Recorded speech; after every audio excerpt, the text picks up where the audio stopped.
Revolução Jesus chegando até a sua casa, que bom poder adentrar aí e aí te propor, né? Uma grande revolução. De fato, queremos que esse programa, ele possa te ajudar a pensar aí em tudo aquilo que tem se levantado nos últimos tempos para a igreja e também para a sociedade. O tema de hoje é os novos desafios para a igreja e sociedade, naquilo que diz as questões de bioética. Por isso estou com essa galera bonita aqui, olha, uma salva de palmas já para vocês que toparam o desafio, que são alguns dos alunos da Canção Nova do nosso curso, né, de pós-graduação de bioética. Temos também a presença de um dos professores desse curso, já quero cumprimentá-lo, né, em primeira mão, que foi meu professor no tempo de seminário, né, há 10 anos, Lino Rampazzo, bem-vindo. Muito obrigado para Adriano. É um prazer ver os ex-alunos crescendo. Aliás, agora você é recém-formado em psicologia. Parabéns. Isso, obrigado, Lino. Vamos conhecer também, né, um pouco dos alunos, cada um com a sua profissão e por que escolheram fazer um curso de bioética. Poderiam fazer tantos outros cursos, principalmente voltados àquilo que diz a área de cada um, mas se aventuraram, ou melhor, estão se aventurando na bioética. Já começaram aqui do meu irmão de comunidade, seu nome, sua profissão, mas em que você é formado e por que a bioética? Bem resumidamente. Sou Helenildo, como o Adriano falou, sou membro aqui da comunidade, sou seminarista, curso teologia e agora também faço a pós em bioética. E sou formado em filosofia, que foi a primeira faculdade que eu fiz. Por que bioética? A bioética, a motivação inicial primeira foi que, como eu estou me preparando para o sacerdócio, e eu vejo que agora, como seminarista, muitas pessoas me procuram e fazem perguntas sobre bioética e eu não sabia responder com base na ciência. A minha resposta primeira era mais uma base assim, mais somente a partir da teologia. E o mais importante é unir teologia com a filosofia. Então, há uma base racional e também religiosa. Então, a partir disso, uma motivação para que eu pudesse fazer, para dar uma melhor resposta para quando eu fosse fazer pastoral, saber responder com qualidade. Legal. Do seu lado, seu nome, profissão e por que bioética? Meu nome é Pamela, a minha profissão é bióloga, né? Sou formada em biologia. E eu escolhi a bioética, Adriano, pelo desafio que é, na sociedade atual, a gente discutir temas tão polêmicos e onde eu estou mesmo, dentro da universidade, no meio dos meus amigos, no meio dos jovens. Então, ter um embasamento científico, teórico e até mesmo religioso, né? Conhecer também as doutrinas da igreja, o magistério da igreja, para poder responder com segurança. Legal. Então, pelo desafio. Bem-vinda. Você, seu nome, seu curso e por que bioética? Meu nome é Joana, eu sou bióloga e eu escolhi a bioética. Combinaram? A escolha da bioética foi exatamente pela oportunidade de associar a minha profissão com aquilo que a igreja nos ensina, o magistério, a questão ética, a questão que eles já citaram, que é uma grande novidade nos dias de hoje. Então, ter um embasamento não somente teórico, mas principalmente na nossa fé. Né? Legal. Eu sou Ana Cristina, sou psicóloga especialista em família e eu escolhi bioética porque assim complementa também, né, a minha profissão e me dá embasamento também para no mundo de hoje, nos dias de hoje, eu estar mais por dentro, também melhor ajudar a pessoa a pensar ou orientar, se for o caso. Legal, bem-vinda, colega de profissão. Eu sou Maria Letícia, sou médica, e a opção pela bioética foi, além de tudo que os colegas falaram, é porque cada vez mais as tecnologias estão batendo às nossas portas. E nem todo procedimento técnico é eticamente aceitável, é moralmente aceitável, dentro da nossa concepção cristã católica. Então, para a gente tentar, como o Helenildo bem ponderou, unir a razão à nossa fé e tentarmos ser coerentes com a fé que abraçamos. Legal. Do seu lado, boa noite. Boa noite, meu nome é Mônica, eu sou formada em fisioterapia, mas não exerço a profissão, né? E o que me trouxe à faculdade foi, assim, como os colegas falaram, esses desafios que estão surgindo, né? Cada vez aumentando mais e se difundindo mais por causa das redes sociais, né? Então, vai surgindo muito e a gente precisa de ter algo mais para falar do que apenas, né, aquele fundamento religioso que a gente sempre recebeu dos nossos pais. E aí foi isso que me trouxe à faculdade, ter esse embasamento racional mesmo. Bacana, bem-vinda. Boa noite, meu nome é Denise, eu sou do Rio de Janeiro, a minha formação é em Direito, sou bacharel, eu também não exerço a profissão, não sou advogada, e a minha área de atuação, na verdade, eu trabalho numa empresa de grande porte na área de ouvidoria. Então, na verdade, o curso de bioética, ele veio justamente para fazer essa conjugação, tanto mesmo para uma questão de formação profissional, que, afinal de contas, a área de ouvidoria, nós lidamos justamente, é o nosso dia a dia. Sim. Somos os guardiões do código de ética da empresa, né? E justamente a articulação, então, como no ambiente, então, laico, né, corporativo, tratar dessas questões, tendo, na verdade, um diálogo fé, razão, mas para não cair realmente naquela fala infantil, né, até realmente para que sejamos levados com seriedade, né, ter essa articulação entre fé e razão. Legal. E a necessidade pessoal mesmo, até nas minhas relações pessoais. Né? Bem-vinda. Obrigada. Do lado de cá, vamos começar pelo senhor, vamos lá, seu nome, sua profissão e por que bioética?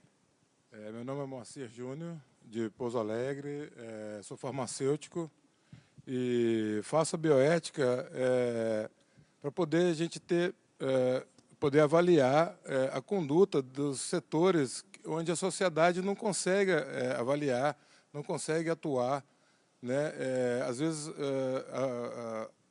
alguns setores estão trabalhando, achando que está fazendo um bem e nós podemos avaliar e ver a conduta deles, se realmente isso é bom para a população. Legal, bem-vindo. Você? Meu nome é Cibele, eu sou médica ginecologista.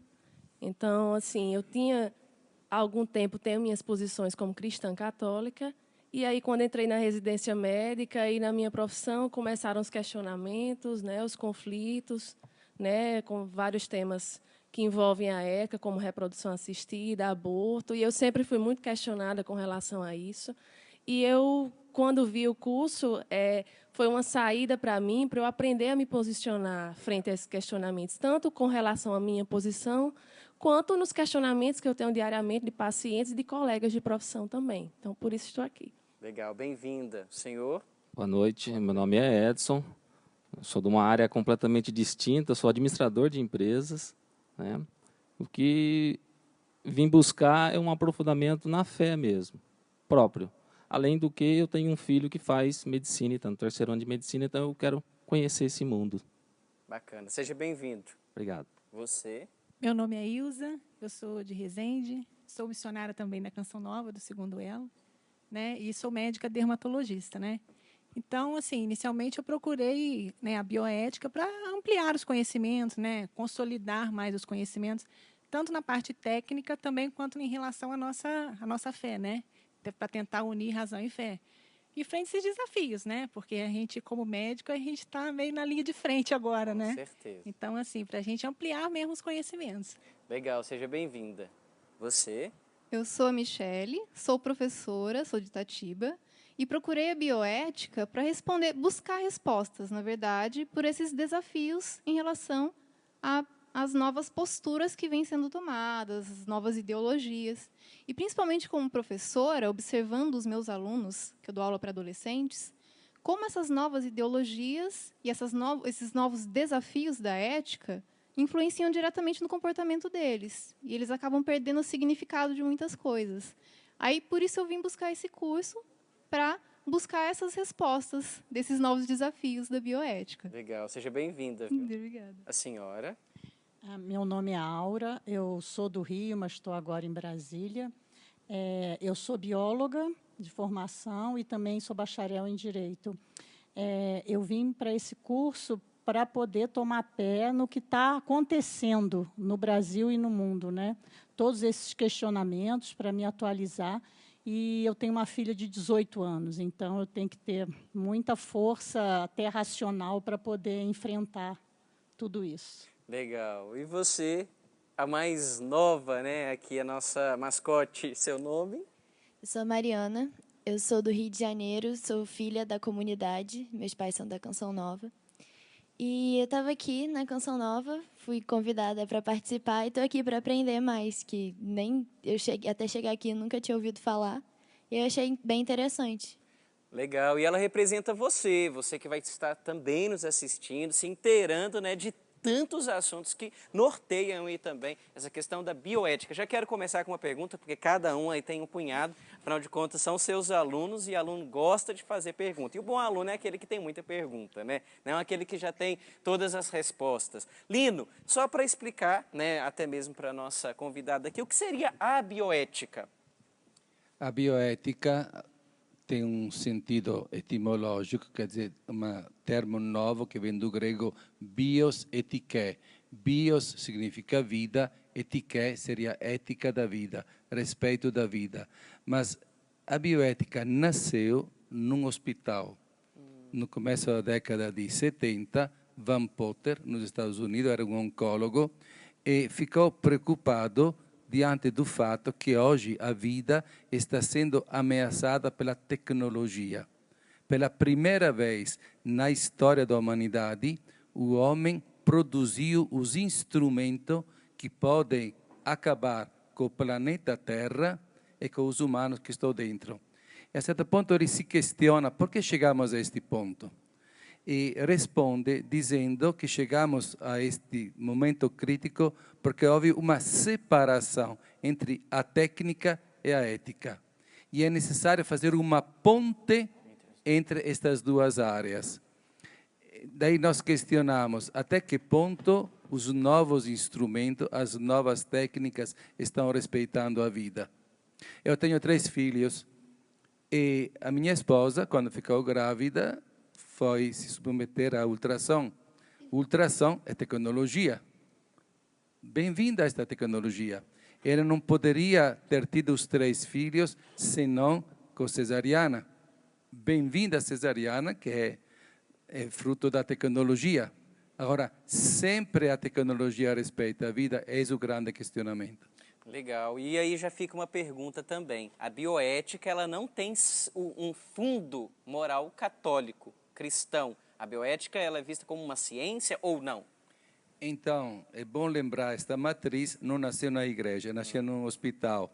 Segundo lugar, a palavra bioética mostra que se trata de um capítulo da ética, que por sua vez é um capítulo da filosofia. É o grande instrumento da filosofia, você fez também filosofia além de psicologia, é a razão. Então, o nosso diálogo na bioética acontece através da razão. Legal. Agora, liberados para as perguntas, né? Começando lá de cá, quem tem pergunta já pode levantar e pode direcionar o Lino. A primeira pergunta que eu quero fazer, já representando a turma aqui, daqui a pouco eles darão continuidade com mais perguntas, é o seguinte, professor Lino. Como contrapor a bioética utilitarista quando ela diz que entre pacientes no leito do UTI deve-se preferir aqueles que mais podem contribuir para a sociedade? Como, dentro da ética católica, diferenciar esta questão? Digamos, tem 10 pacientes ali no UTI, só que só tem 5 vagas. E para a filosofia utilitarista, ela vai preferir mais aqueles que podem contribuir. Como contrapor isso com a ética em si? Voltando com esta premissa que colocamos, que diz respeito à base racional da ética, nós questionamos e pegamos o ensinamento do filósofo Kant. Ele dizia que as coisas têm preço. As pessoas têm valor. Então, o grande risco é de reduzir a pessoa a objeto. A pessoa não é objeto, é sujeito. E por que não lembrar, infelizmente, depois dos horrores da Segunda Guerra Mundial, aquele documento, os amigos da área do direito podem confirmar, que talvez o mais importante documento do direito, que foi a Declaração dos Direitos do Homem de dezembro de 1948. Volta sobre o valor da pessoa. A pessoa não tem preço. Então, começamos a colocar este critério. Se a pessoa não tem preço, não posso usar este critério. Agora, se há só 5 vagas, vou descartar outras 5. Mas o critério não pode ser aquele do preço. Tá? Vai ser muito difícil escolher. Me fez muita impressão o testemunho de uma enfermeira da Santa Casa de Lorena, que dizia, depois que chegaram as novas tecnologias, eu estou respirando porque não sou mais obrigada a ficar no lugar de Deus. Às vezes nascia 2 gêmeos, só um podia sobreviver, escolhia um ou o outro. Ele estava profundamente abalada diante desta necessidade. Eu vou salvar um jovem que está se afogando. Posso salvar só um, mas 2 estão se afogando. Então, o princípio, vamos salvar o que podemos, mas muitas vezes não dá para fazer tudo. Como no caso que você colocou, há 5 vagas e são 10 candidatos e tenho que descartar 5. E a primeira resposta que dou é: não pode ser o dinheiro o grande valor que determina a decisão. Agora, fica muito difícil depois de escolher. Como sempre na ética, os princípios são claros, inclusive na bioética. No momento da aplicação, como fica difícil? Em complemento, falando sobre UTI, como a nossa colega, como é o nome dela? Mariana, que ela disse que não conhece o assunto sobre bioética, sobre esses questionamentos que nós estamos fazendo. Como diferenciar? Para nós que estamos estudando é tranquilo. Eutanásia de distanásia. Eutanásia e distanásia tem várias modalidades, inclusive a mesma eutanásia, que eu chamaria de eutanásia positiva, eutanásia negativa, dando exemplos concretos. Vou aplicar uma injeção letal, a pessoa morre. Esta é eutanásia positiva. Ou eutanásia negativa, não vou oferecer os cuidados básicos, por exemplo, a morte de Terry Schiavo, ou de Luana Englaro na Itália, Terry Schiavo nos Estados Unidos, parar de dar o alimento. Praticamente estas duas morreram de fome. Esta seria a eutanásia negativa. Depois tem a ortotanásia e a distanásia. A ortotanásia é o direito de morrer em paz. E a distanásia é o excesso terapêutico. Não deixa a pessoa morrer em paz. Como foi a morte, por exemplo, de Tancredo Neves. Eu penso, quando a minha mãe, com câncer, estava na Itália, e eu sabia as notícias só depois. E ela me dizia pelo telefone as últimas vezes: não aguento mais, quero morrer, Deus não me quer. Sofria muito.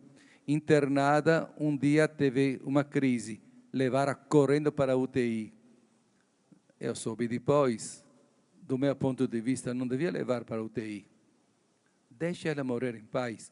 É direito nosso viver em paz e morrer em paz. O excesso terapêutico, que tem como efeito apenas o prolongamento desnecessário da vida do paciente, reduzindo apenas a nível vegetativo, esta seria a distanásia. É a ortotanásia, vamos deixar morrer em paz. Vou fazer um pequeno acréscimo, que hoje se fala também de mistanásia. A palavra mis, não lembra Miss Brasil, mis em grego significa rato. Seria a morte do rato. O rato vive na sujeira e morre na sujeira. Podemos esquecer de um grande número de pessoas, inclusive no Brasil, que vivem na miséria, que vivem na sujeira e morre na sujeira. Nós, da bioética, deveríamos ter também esta sensibilidade. Você está acompanhando o programa Revolução Jesus especial sobre esse tema, né? Os grandes desafios da sociedade e da igreja, né? Dentro das questões de bioética. Os nossos alunos aqui da pós-graduação da Faculdade Canção Nova estão fazendo as suas perguntas. Você também pode interagir conosco através do nosso Twitter, @RevoluçãoJesus, nosso Instagram e até mesmo do para o Facebook.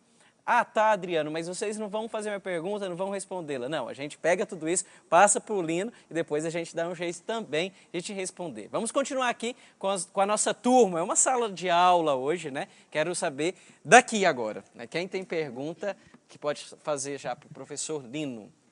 Professor, hoje se questiona muito sobre o aborto. A questão é quando há vida. Em que momento a gente pode considerar que existe vida num ser humano? Nós sabemos, primeiro, estamos numa instituição católica aqui, a TV Canção Nova, que a Igreja não tem uma definição dogmática, como, por exemplo, quando definiu a Imaculada Conceição de Nossa Senhora, a Assunção de Nossa Senhora, a presença de Cristo na Eucaristia. A Igreja aqui se serve do discurso racional. E não vamos esquecer que a razão é dom de Deus. E vamos procurar este diálogo entre os dois livros que Deus escreveu. Um se chama a Bíblia e outro a natureza. Estes dois livros não podem estar em contraste entre eles, que tem o mesmo autor, que é Deus. Agora, existem várias teorias do ponto de vista racional a respeito da origem da vida. Uma que coloca a vida no momento da concepção e dá, muitas vezes, a seguinte motivação: é o início de um ser humano.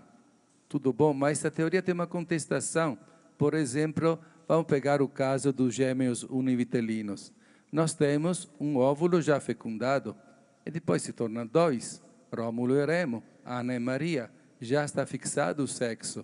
Então, os univitelinos, as médicas aqui presentes podem confirmar, se estiver errado me corrija, e tem o mesmo sexo. Mas não é um, são dois. E o caso não é do hermafrodita. Eram dois óvulos fecundados, se uniram, ficou um só. Então, esta motivação racional, eu não consigo utilizá-la, prefiro usar uma outra, racional. Este produto pertence a qual espécie? É a espécie humana ou uma espécie animal? Para mim, é o argumento mais forte, pessoalmente. Temos um produto da espécie humana que merece todo o nosso maior cuidado. Agora, é interessante que esse posicionamento da Igreja ficou mais exigente, mais claro, graças à ciência, porque nós temos que esperar, por favor, as médicas me corrijam mais uma vez, se a minha informação não estiver correta, temos que esperar metade do século XIX para que se descubra o processo de ovulação da mulher. Antes não se sabia nada sobre isso.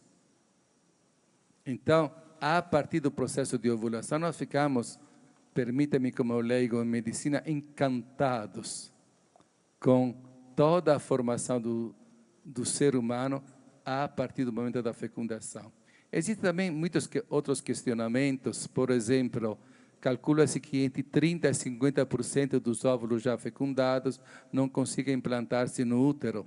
Daí, será que Deus criou uma natureza humana tão imperfeita que mais de um terço da humanidade não consegue sobreviver?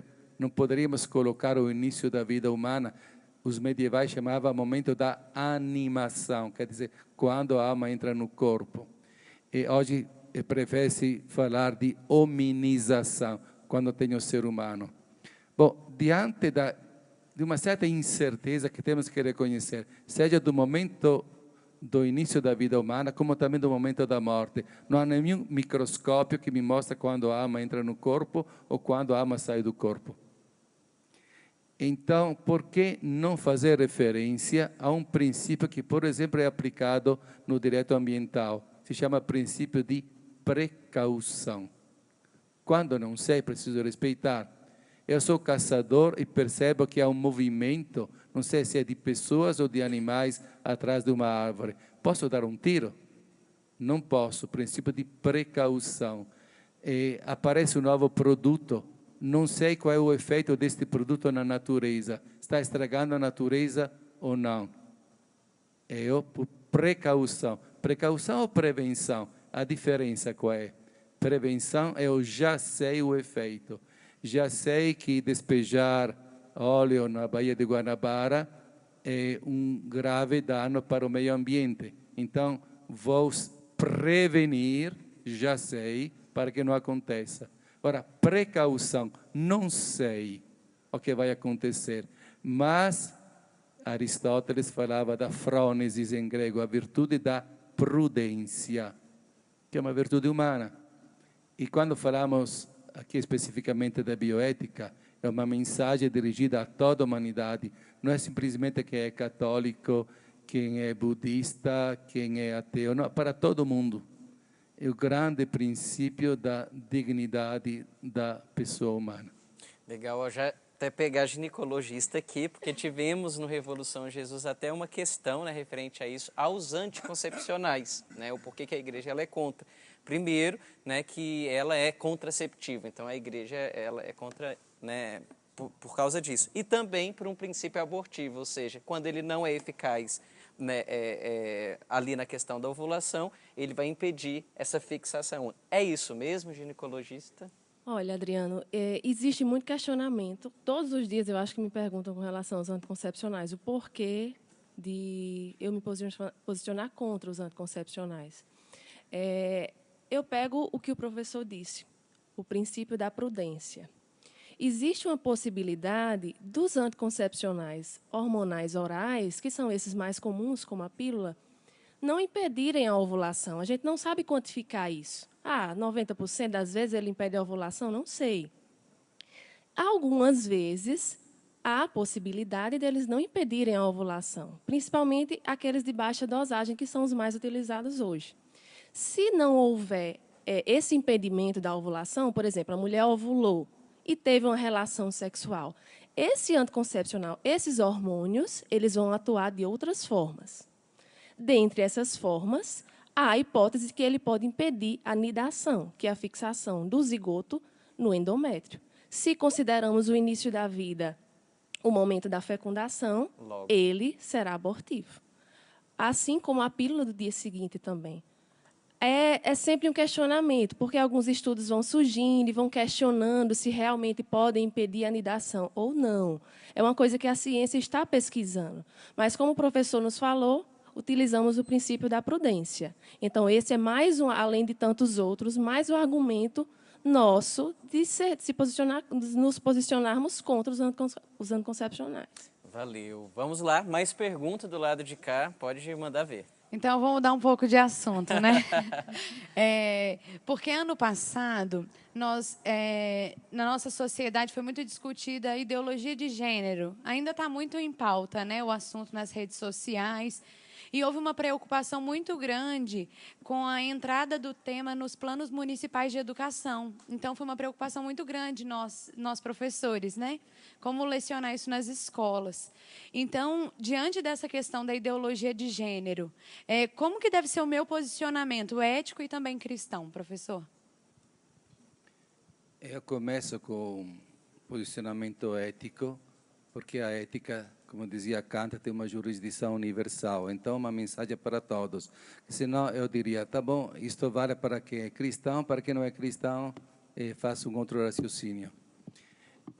Mas você fez referência também a ser cristão, por que não citar uma frase já do Antigo Testamento, confirmada por Jesus, e muito forte: o homem não vive somente de pão. O que quer dizer isso?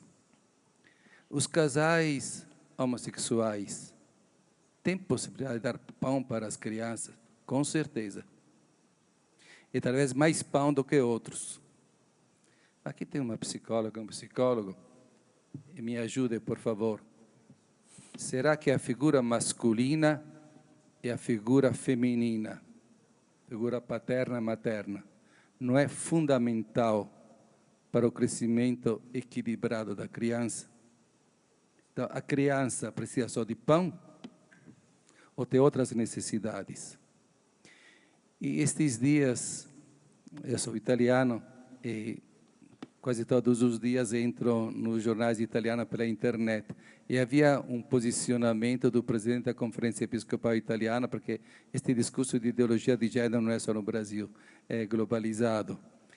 E ele fazia este raciocínio. Há tantos problemas muito mais sérios.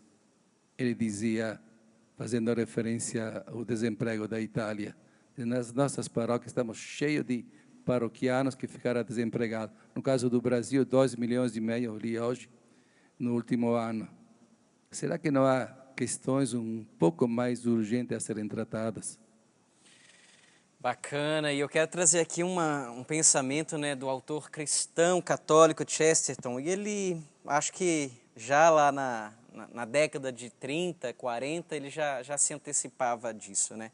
Esta é a grande heresia moderna que modificou a alma humana, a fim de adaptá-la às circunstâncias, em vez de modificar as circunstâncias humanas para adaptá-las à alma humana. Há uma necessidade da alma e que as condições não podem alterar. Não, é a alma humana que precisa cada vez mais estar atento a essas circunstâncias que vão surgindo. É isso que nós estamos falando. Sempre partir, né, do ponto de vista do homem, da pessoa humana, que tem dignidade, que tem necessidades, que tem valor, que tem lugar, né? Não depender do que está tanto por fora, né? Senão a gente vai ficar numa baderna muito louca. Te dá sequência aqui, né, nas nossas perguntas. Nesse sentido, dignidade humana todo mundo tem. Então, os homossexuais têm dignidade humana, é preciso maior respeito. Sim. Agora, as crianças também têm. E vamos mostrar o que elas realmente precisam. Ainda nesse assunto, né, do casal homossexual e das crianças, já é uma realidade no Brasil hoje a união homoafetiva, né, por lei, né, garantido por lei. E isso abre um leque de possibilidades, até desses casais adotarem crianças. E aí também como é que fica, né, o nosso posicionamento ético? É um grande desafio, porque para mudar a mentalidade, nós temos que lutar com as armas que podemos usar. Não podemos dizer, este documento do Papa, então estamos contra. Não. Temos que usar a racionalidade. É uma das falhas que existe, inclusive no mundo católico.